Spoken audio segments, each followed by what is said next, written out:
ενεργειακό κόμβο στη Μέση Ανατολή με τεράστια αποθέματα.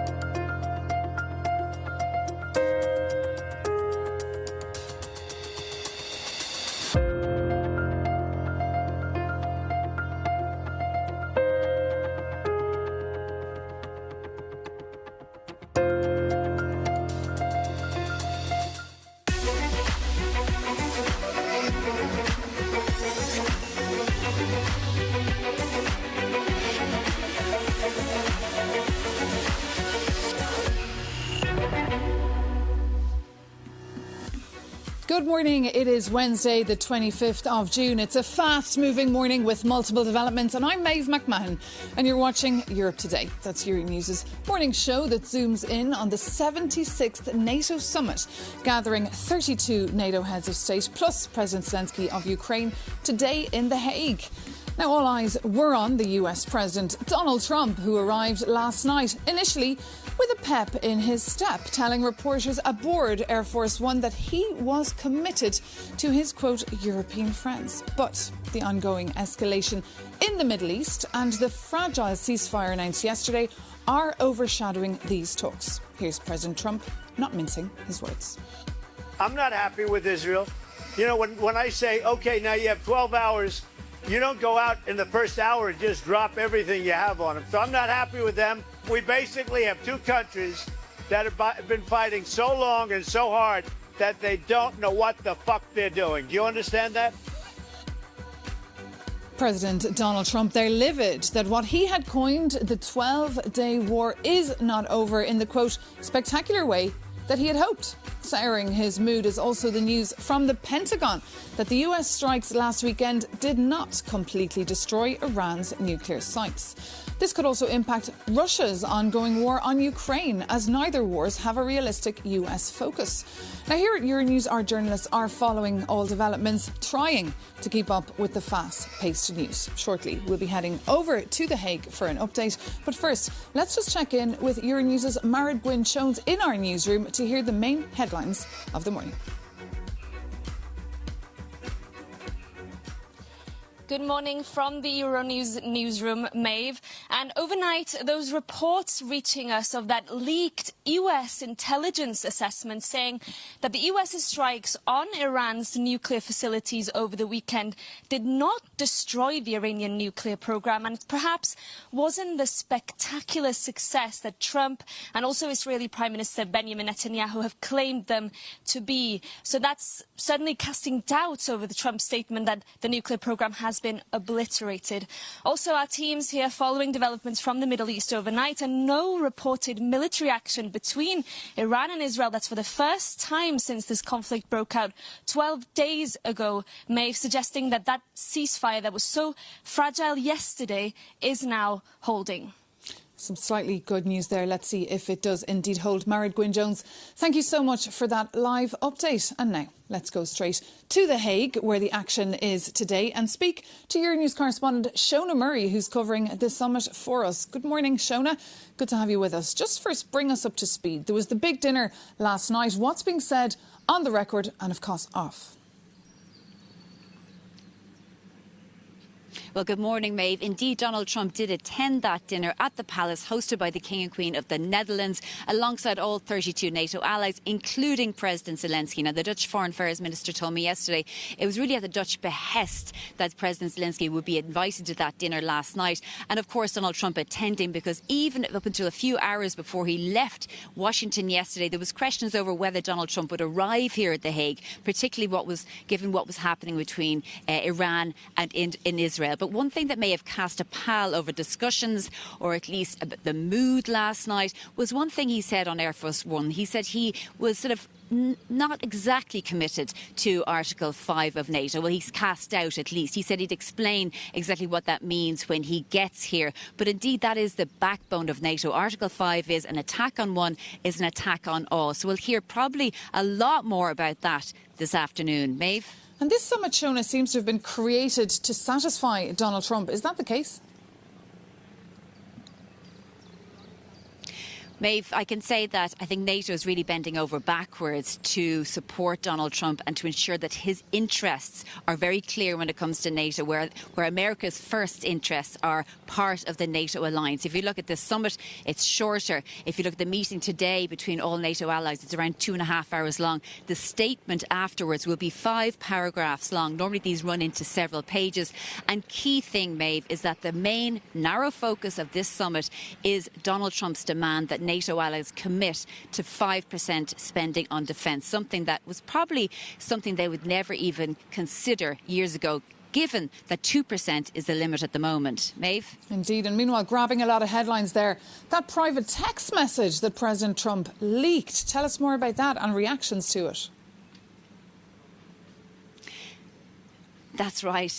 Mark Rutte, the Secretary General of NATO, sent a message to Donald Trump yesterday congratulating him on his decisive action in Iran, something that was truly extraordinary, something no one else would ever dare to do. He also congratulated him for pushing NATO allies to spend 5% of defence, something that any other American president could never do. It was extremely obsequious message, quite effusive. And then afterwards, we also heard of that leaked intelligence report saying that maybe the strikes weren't as decisive as Donald Trump made out to be. So there is sort of a little bit of sort of questioning over how effusive this message was from Secretary General Rutte. But yesterday I caught up with Kaja Kallas, the EU's foreign policy chief, and I asked her about the substance and the tone of this messaging by Rutte. Mark Rutte is speaking Trump. I think, he's speaking the language that President Trump definitely understands, and he needs to get this across. I think it's very important that everybody is doing this 5% and agreeing to this. President Trump has been the one who has been calling for this for quite some time, that everybody should do more for their own defense, and Europe is stepping up. We definitely have listened to President Trump, and everybody is doing more. Are you concerned about the contrast between this NATO summit and the one last year? In Ukraine, really, and the issue of the war there was front and centre. This year, it's quite notable by its absence. Well, every NATO summit is different. I think when member states agree to spend more on defense, that also means that they have more means to help Ukraine. And when it comes to Europe, we have agreed that we will support Ukraine militarily, and we will also put more pressure on Russia so that they would also want peace in order to end this war. So it is very clear for us. There's also the perspective really from the United States, which is saying that NATO security isn't interlinked with Ukrainian security, whereas, of course, from a European perspective, it's completely inextricable. The security of all the regions in the world is very much interlinked. If you look at North Korean soldiers being already, active in Ukraine, when you look at the support that Iran is giving to Russia, when you look at the, sanctions circumvention that some countries are doing, and, you have different security theaters in the world. So clearly, this is all very much connected. So if we don't push back aggression in one place, then it just is a call to use aggression elsewhere. Obviously, we have this momentous summit where all allies are going to agree to spend 5% of GDP on defence. But are you concerned maybe that they will agree to the 5%, but that may not materialise? Well, Mark Rutte, I really commend his work on this, because last time when we had the pledge in 2014, it was for 2024, but there wasn't really a clear path how to get there. Now we have, milestones on the way to check whether everybody's in the right trajectory. And when it comes to defense spending, it's also very much defined what goes into that. I think it is important that in these very turbulent times, we need to invest invest more in defense, and we need to do it all collectively. And then Spain and Slovakia saying they won't be able to agree to this 5% target. What do you think that division looks like to Putin? Well, I don't see into Putin's mind, but looking back how he has been working, he understands strength. If we invest more into defense, we are stronger. So it doesn't provoke him. Weakness provokes him. If he thinks that he's stronger, he can take up this war, then he will take up war. But if he sees that we are strong, then he doesn't look our way, which is what we are doing. But to countries who are not committed to spending the 5% when everybody else is, what would you say to them? I have called to look at the map of Europe, which is, I mean, if you compare it to the whole world, the European continent is quite small. Whatever happens in one place has also an effect, to the whole of Europe. And it is, shouldering more responsibility. Every member state has different issues and also different public opinions. I understand that, but we are in this together. And that was EU Foreign Affairs Chief Kaja Kallas speaking to our Shona Maria in The Hague. Well, beyond the handshakes and the photo ops there, the big headline, as you heard there from this summit, is leaders pledging this 5% of their GDP on defence. But if you take a closer look at the small print, the deadline to reach the target is actually 2035. So we could see many leaders just kick the can down the road. Alessio Delana takes a closer look. After months of pressure from US President Donald Trump, NATO leaders in The Hague are prepared to agree on raising military spending to 5% of GDP. But what does that 5% consist of?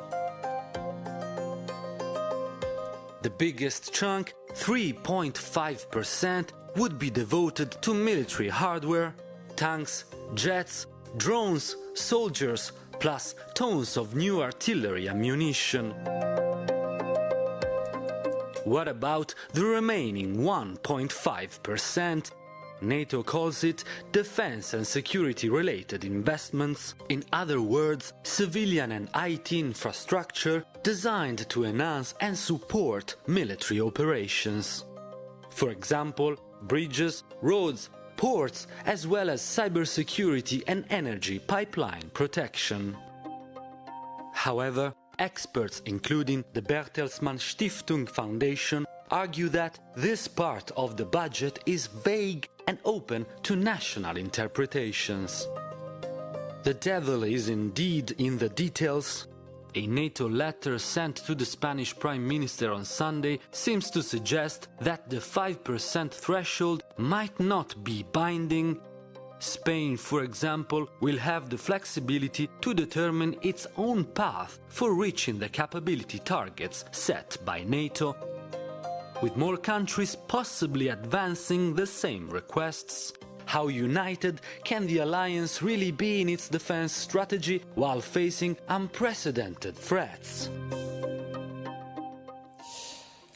Alessio Delana reporting there on the small print of this agreement. Well, as you're hearing as well, NATO allies are divided on how far to go when it comes to defence spending, with Spain, for example, geographically very far from Ukraine, dragging their feet. Well, for their views, we had the chance to speak to the Minister of Foreign Affairs of Estonia and also the Minister of Foreign Affairs of Belgium here. Take a look.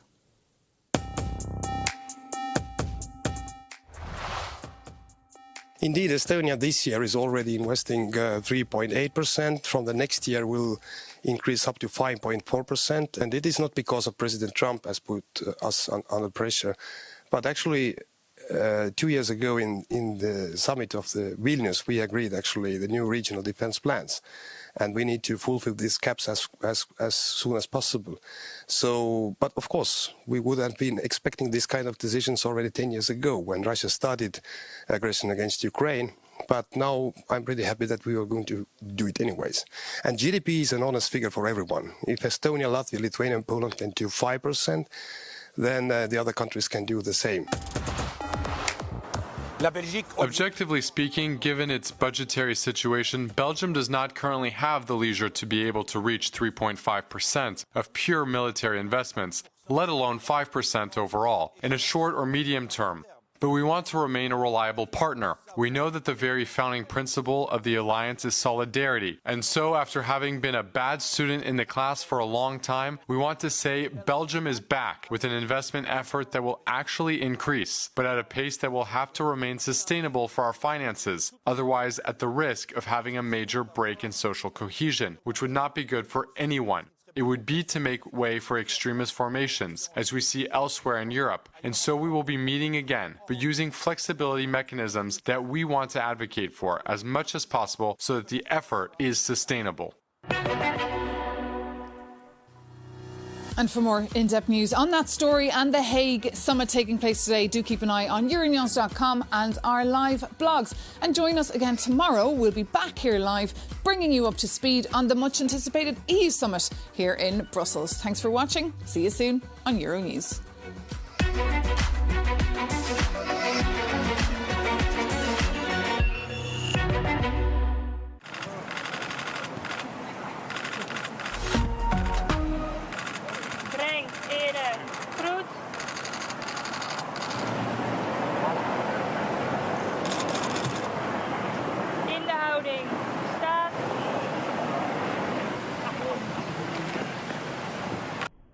Prime Minister Benjamin Netanyahu claimed that his country's 12-day campaign on Iran eliminated a wide array of threats that pose a grave risk to Israel's survival. The Israeli attacks, dubbed Operation Rising Lion, sought to destroy Iranian nuclear sites and disrupt its rapidly advancing nuclear program. במשך עשרות שנים הבטחתי לכם שלאיראן לא יהיה נשק גרעיני. ואכן, בכל הפעולות המזהירות שלוחמינו ביצעו, הורדנו לטמיון את פרויקט הגרעין של איראן.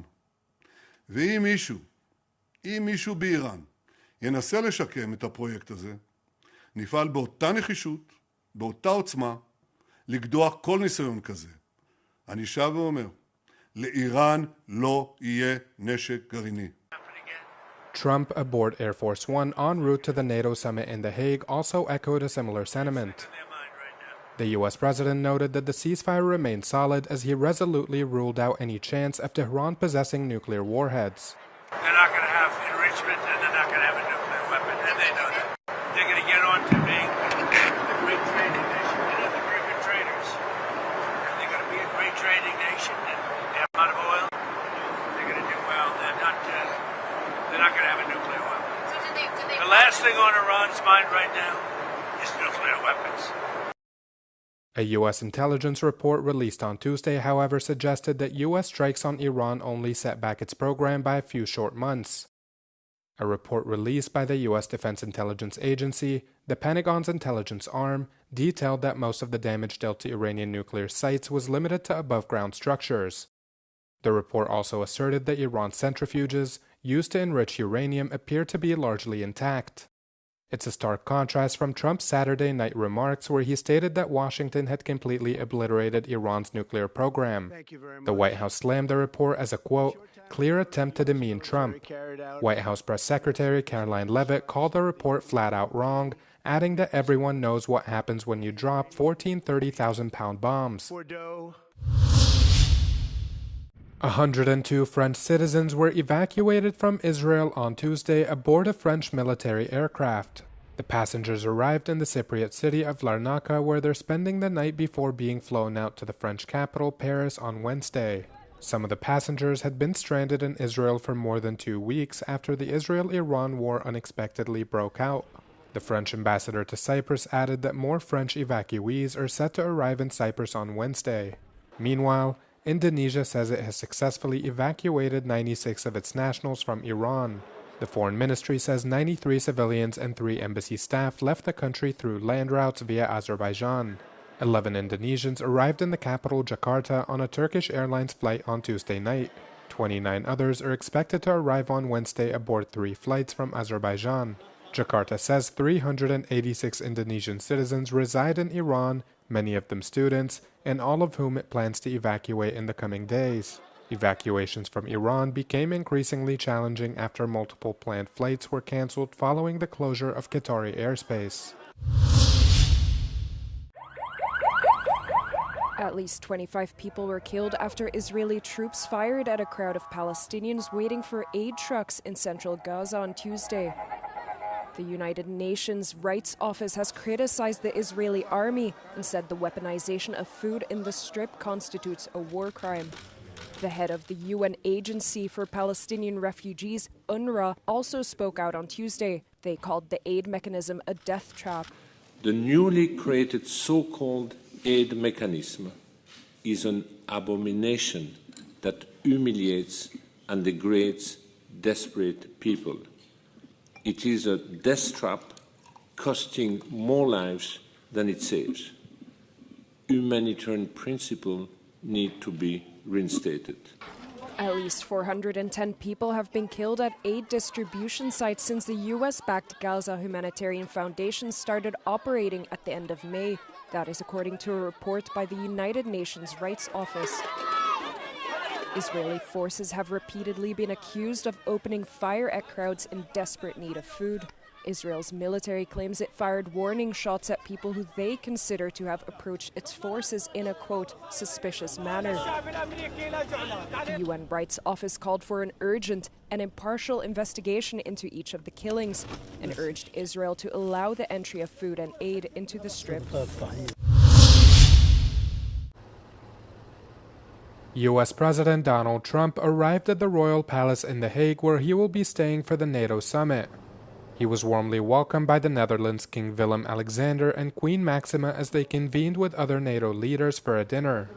Speaking at the dinner, the Dutch monarch urged Trump to continue standing by Ukraine, reminding him of the grave threat Russia poses to NATO. Mr. President, it means so much to us to welcome you in our home tonight. We cherish